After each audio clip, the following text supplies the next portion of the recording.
এবার কি ফিরবে ৭১-এর স্মৃতি? আবারও ৭১-এর স্মৃতি উস্কে ব্ল্যাকআউট, আবারও মহড়া। যুদ্ধ পরিস্থিতি হলে কি কি পদক্ষেপ? পাকিস্তানের প্রত্যাঘাত সময়ের অপেক্ষা। রাজ্যে রাজ্যে মক ড্রিল করার নির্দেশ কেন্দ্রের। উপত্যকার বিভিন্ন প্রান্তে মক ড্রিল। নিরাপত্তা বাহিনীর একাধিক রাজ্যকে আগামীকাল মক ড্রিল করার নির্দেশ। ৭ই মে সিভিল ডিফেন্সকে মক ড্রিল করানোর নির্দেশ। সাধারণ নাগরিক ছাত্রদের মক ড্রিল করাতে নির্দেশ দেওয়া হয়েছে। এয়ার রেড সাইরেন থেকে ব্ল্যাকআউটের জন্য প্রস্তুতি। কি হতে পারে তুঙ্গে প্রস্তুতি? জম্মু কাশ্মীরের পুঞ্চ সেক্টরে এলওসি থেকে এক পাকিস্তানি নাগরিককে আটক করলো ভারতীয় সেনা। এক সেনা সূত্র মারফত জানা গিয়েছে ওই ব্যক্তির উদ্দেশ্য কি ছিল তা জানতে তদন্ত চলছে। সীমান্তে অনুপ্রবেশ নিয়ে নিরাপত্তা জোরদার করা হয়েছে। জাতীয় নিরাপত্তা উপদেষ্টা অজিত দোভাল আজ প্রধানমন্ত্রী নরেন্দ্র মোদীর বাসভবনে সাক্ষাৎ করেছেন। পেহেলগাঁও আবহে এই বৈঠক খুবই গুরুত্বপূর্ণ বলেই মনে করা হচ্ছে। নিরাপত্তা ব্যবস্থার পর্যালোচনা এবং ভবিষ্যৎ পদক্ষেপ নিয়ে আলোচনা হয় বলেই সূত্রের খবর।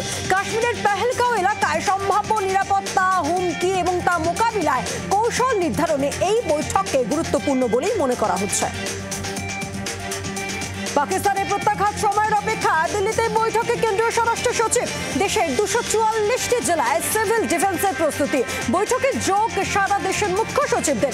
ভিডিও কনফারেন্সের মাধ্যমে আলোচনা। ১০০ জেলাকে স্পর্শকাতর হিসেবে চিহ্নিত।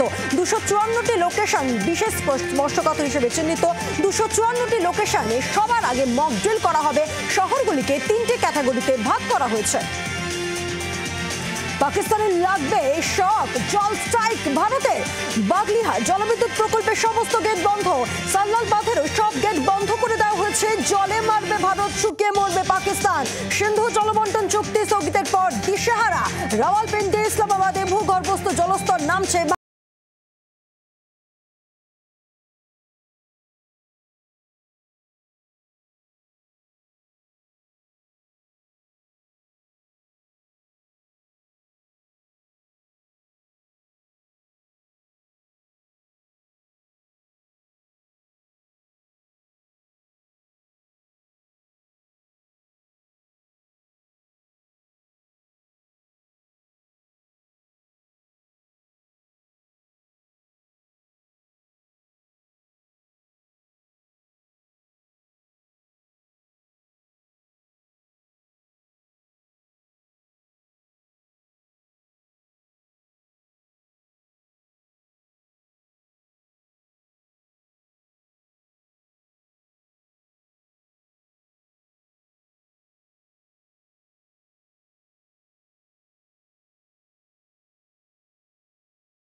এনআরআই কোটা মেডিকেলের দুর্নীতি তদন্তে ইডি।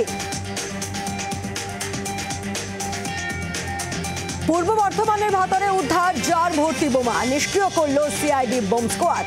ঝোপের মধ্যে সোমবার স্থানীয়রা একটি ড্রাম ভর্তি ৮টি বোমা দেখতে পান। খবর দেওয়া হয় পুলিশকে। ভাতার থানার পুলিশ এলাকাটি ঘিরে রেখে খবর দেয় সিআইডি বোম ডিসপোজাল স্কোয়াডকে। মঙ্গলবার ঘটনাস্থলে পৌঁছে বোমাগুলি নিষ্ক্রিয় করা হয়। ঘটনায় চাঞ্চল্য এলাকায়। আগামী বছর বিধানসভা নির্বাচন, তাই ফেব্রুয়ারিতেই পরীক্ষা হবে কিনা তা নিয়ে সংশয় ছিল।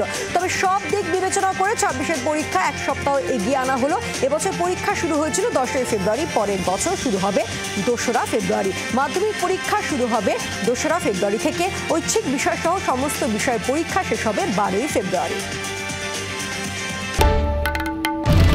বাংলার আওয়াজ, বাঙালির আবেগ, জি ২৪ ঘন্টা।